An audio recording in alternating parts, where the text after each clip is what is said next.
Good morning. It is Wednesday morning at 9 o'clock, and I'm Norma Cowie with Norma Talks. Today, I was thinking about what was I going to talk about today, and it crossed my mind based on some information, again, I've been getting with my clients, how important past lives are. I began my metaphysical journey learning how to read tarot, and I did that. Well, actually, I was still quite young, 21 years old, I started. And I learned it, and then I taught it, and I taught it, and taught it.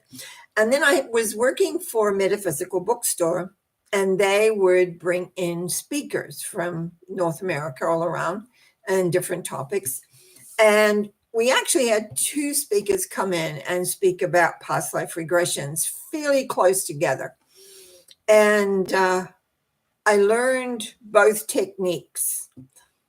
And I often tell the story, not always tell it, but I often tell the story of what happened when I did a workshop. And usually in the workshop, what I would do would be technique A, and then after lunch, technique B, and then I would get them to choose which one they wanted to do again. So I had quite a big workshop this particular time, and we did the morning one, and then we did the afternoon one, and then we have a little break. And I came back and I said, well, which one would you like to do? And they basically said all together, no, we want another one. So on that moment, I created my technique, which I have used since for past life regressions. And so I have three techniques at my fingertips. But actually, in lots of ways, there's lots of ways you can begin to remember. And it's a matter of just recognizing and being open, of seeing the sense of yourself, because you know that it's you, but you're going to look different, be a different sex, or etc. So that's one of the things. But why is it so important? We live our lives now, and very often we respond to certain circumstances in a certain way. And we don't think about it too much, but sometimes we have behavior or reactions which is not particularly what we want to do. When we look at it and say, well, why did I get angry there? Or why did I feel this, why did I feel grief there? Why did I do this? And very often we beat ourselves up about that.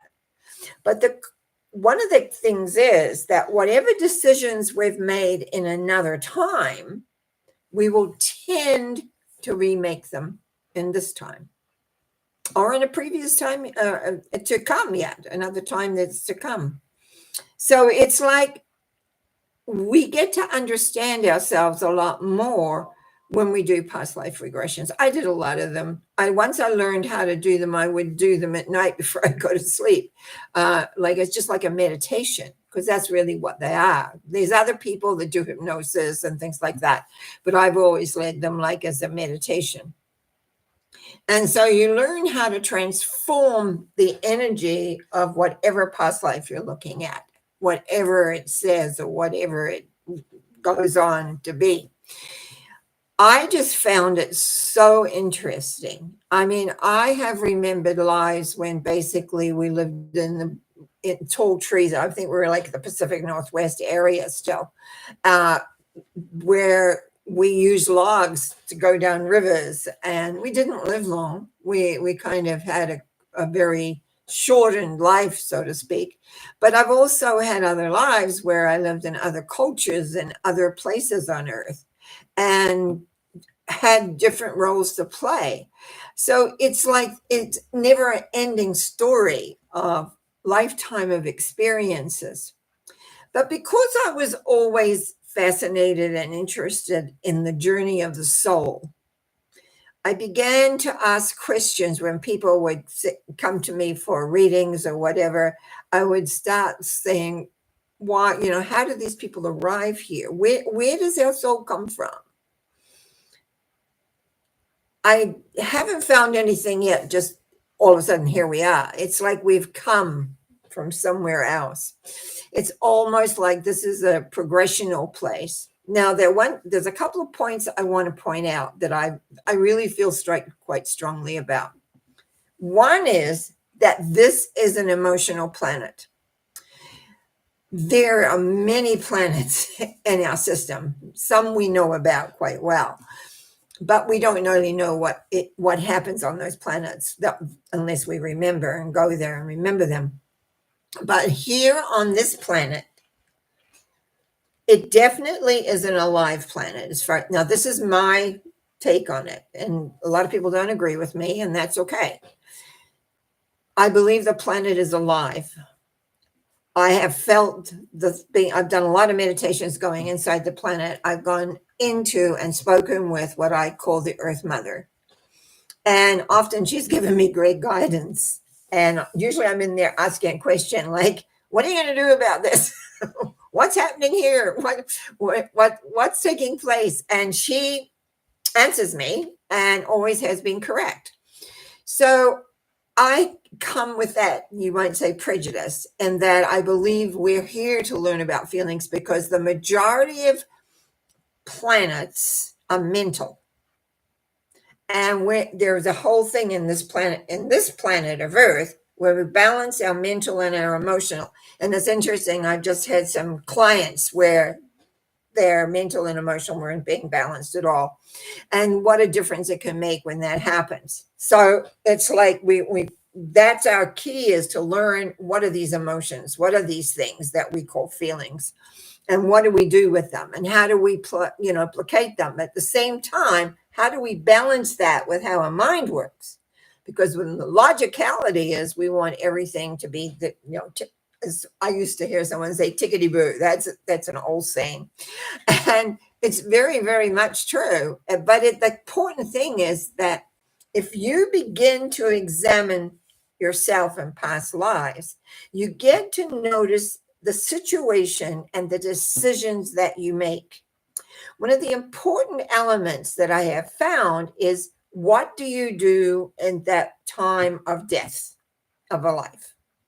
What were your thoughts? What were you thinking? What were you wanting? I have mentioned several times in talks how the life before this one, I was in Germany during the Second World War, and I was basically kicked to death. And I was female too. And what I did when I died is I flew. I always think I got as far away from Europe as I could possibly get. And I flew to New Zealand and was born to parents where I knew the father from an Egyptian life. I knew that. I knew him. It was like I knew him. And my mother was a very, very caring woman. So I was born into that. And they were older, actually a lot older. I had two older sisters that were, I think, 19 and 16 when I was born. So there's an awareness for me from when I was young, like where I came from and where I was, and trying to assimilate into a different culture again, rather than say a German culture to a New Zealand culture, which is quite different. But we have many, many lives usually, and often we repeat the same old pattern. We make the same decisions. We respond the same way. Often we're killed similarity. I won't say it's the same, but often we die similarity, the same kind of thing going on.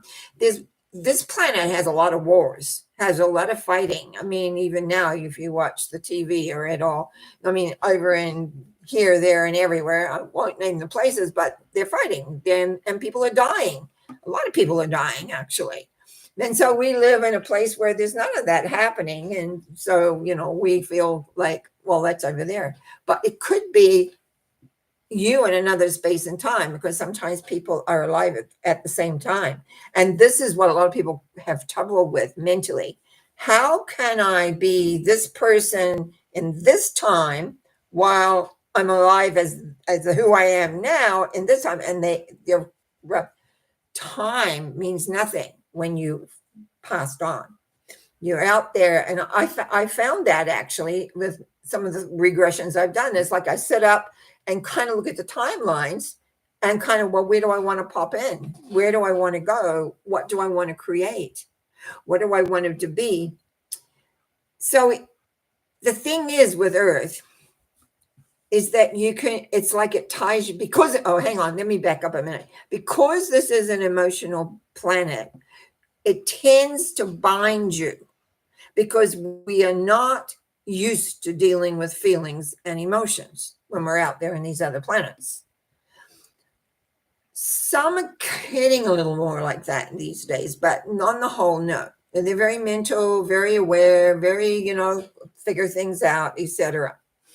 And so that's why we tend to react that way here instead of fully understand what's happening on the feeling level and the emotional level and how strong that can be, those emotional levels.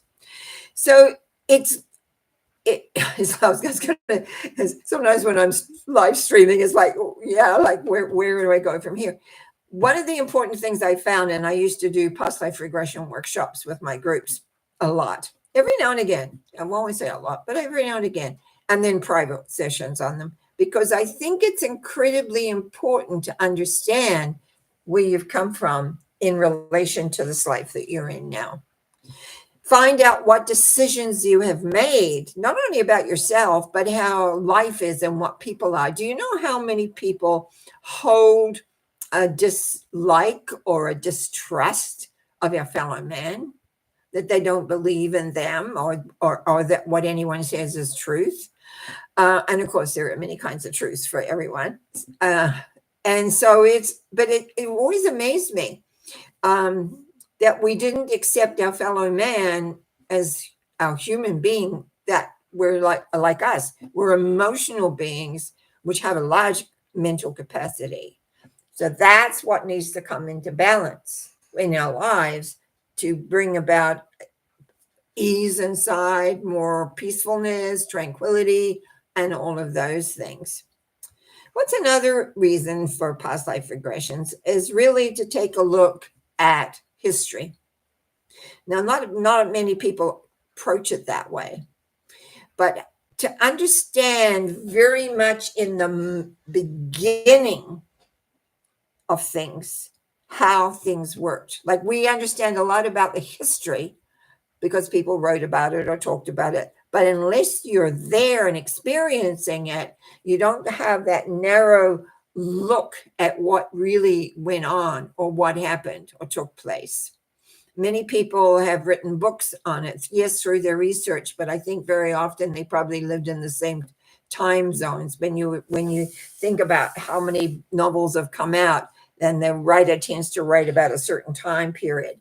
And that's because somehow they remember. And they may admit that, or they may never admit that.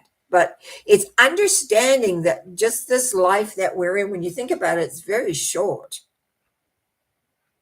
It really is quite short. Goes fast. And it's like, and then where do you go? So I wanted to also talk about one other little aspect in this talk. What happens when you die? Where do you go? What do you do? Oh, and on the other hand, the other thing was, how did you arrive here? Over the years, because I did a lot of psychic work and channeling work and everything, and the first time I ran into seeing a huge spaceship come loaded with people coming from somewhere else, and I have heard this talk again, in that people talk about that this is a prison planet. Part of me agrees with that, but not all of it. It's not all of that. But I've seen them arrive. I've seen these big, big spaceships coming in with people that walk off them, and they've come from somewhere else. And it's almost like saying, okay, you've done this, but now you got to go learn how to do that. Some people don't want to be here, and they're sent here. Some people do want to be here and quite happy to arrive. And there's been some movies made way back, and I remember one of them was, there was this like a docking station, and the person came in and met somebody, and they took down and they sent them on to another person. And actually, that's sort of like what happened. And it's like when we go traveling in an airplane, from someplace, they kind of, you go through customs, etc. There was one of those, and I can't remember who it is, but I cracked out watching it. There was another one that used to, was another movie was made that this person, a well-known actor whose name I can't think of, was driving a bus, and he went around and collected the souls as they died in the area or whatever. It was made like, and his bus flew, and did noise down the road. But it was like, these people have written things that if you know and understand the mechanics that goes on in relation to your soul, how it arrives or even how it leaves, what you will find that they're accurate.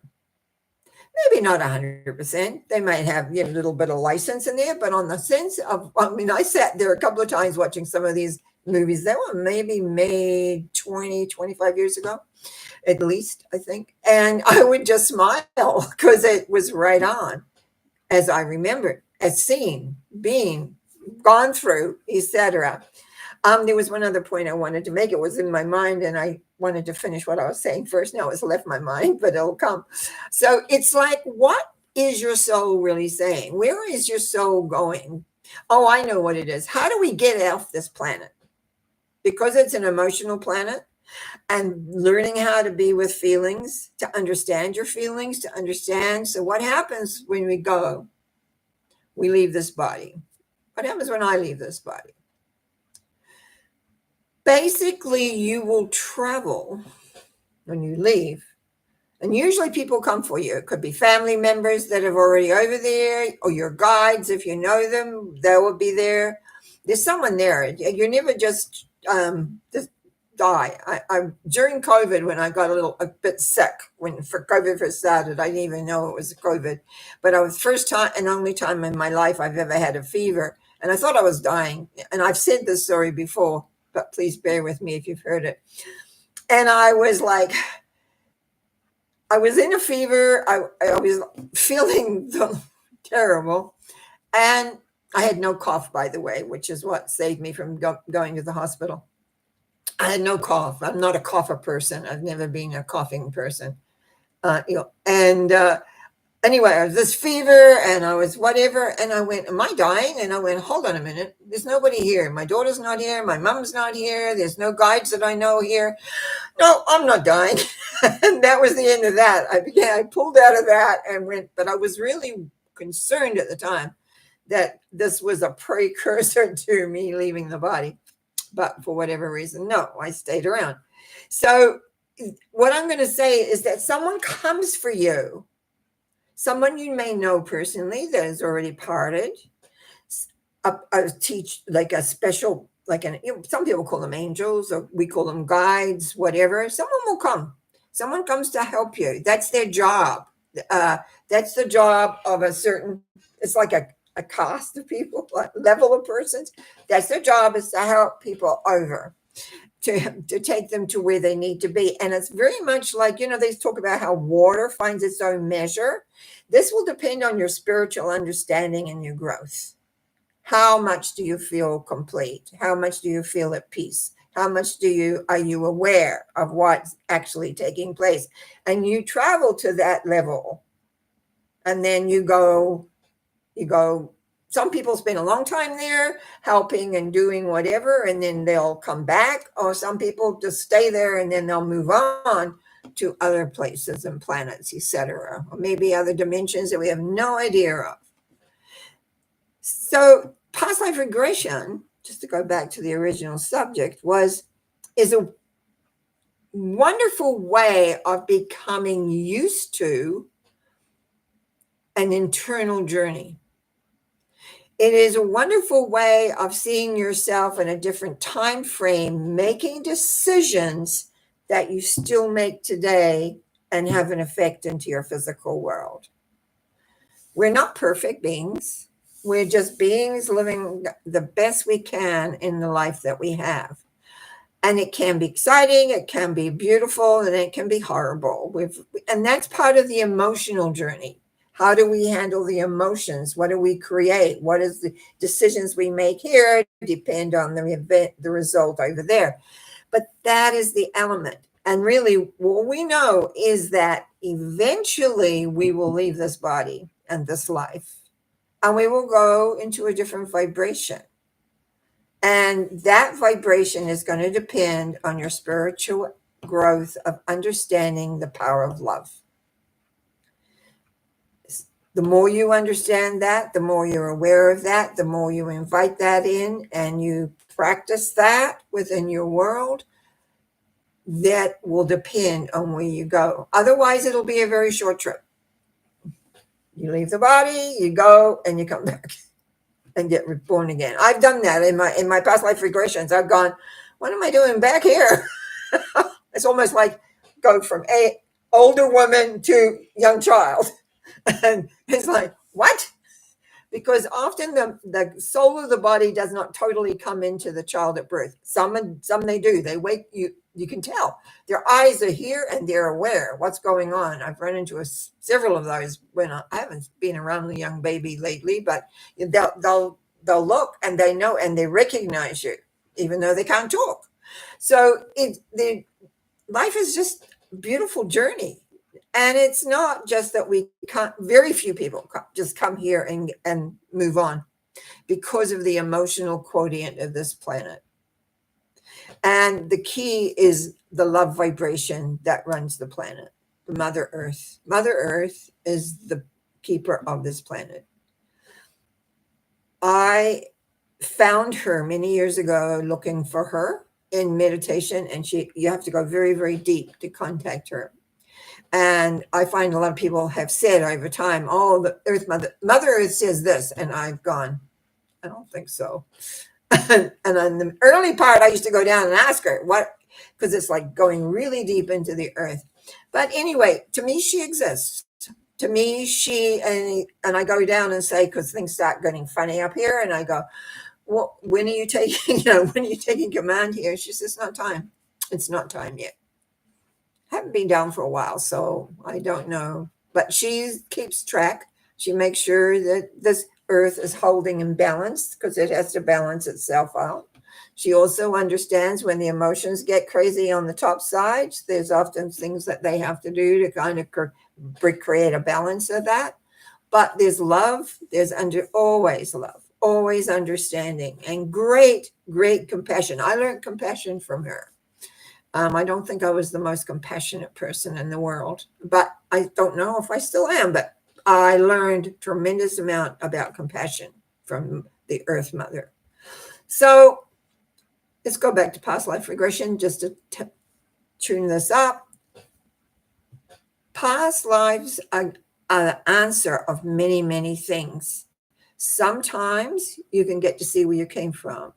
Sometimes, like as a reader, I can tune into people's lives and tell them, oh, they were here or there or whatever. But I'm always interested in not so much where they were. What did they come to understand? What was the learning taking place? Because whatever decisions you made in life A is going to have an effect on life B, C, D, E. And we want to make sure that those things shift and change, because you can change those decisions. And you can make life very happy and very glorious. Then I trust it's been a little exciting and interesting for you today, as summer still continues here, and I just love it. So anyway, I just want to say hi to I Love Maths 07. Thank you for coming in and listening. I wish you well. Talk to you all soon again. Let's see, today's Wednesday. I'll be back again on Sunday. And on Saturday, I'm doing some bringing in people's guides for them. So that's interesting. Got a little few things there. And I just have to say, since my computer kind of got fixed, my Zoom, I've had trouble with it, trying to figure out what it is. And I finally this morning found the page I like to do all the connections. Now I don't want to lose that page. But anyway, so I'm going back to do some things for Saturday, putting them in order. Anyway, have a good day. Remember, life's here for living, here for loving, to be the best you can be. Bye now.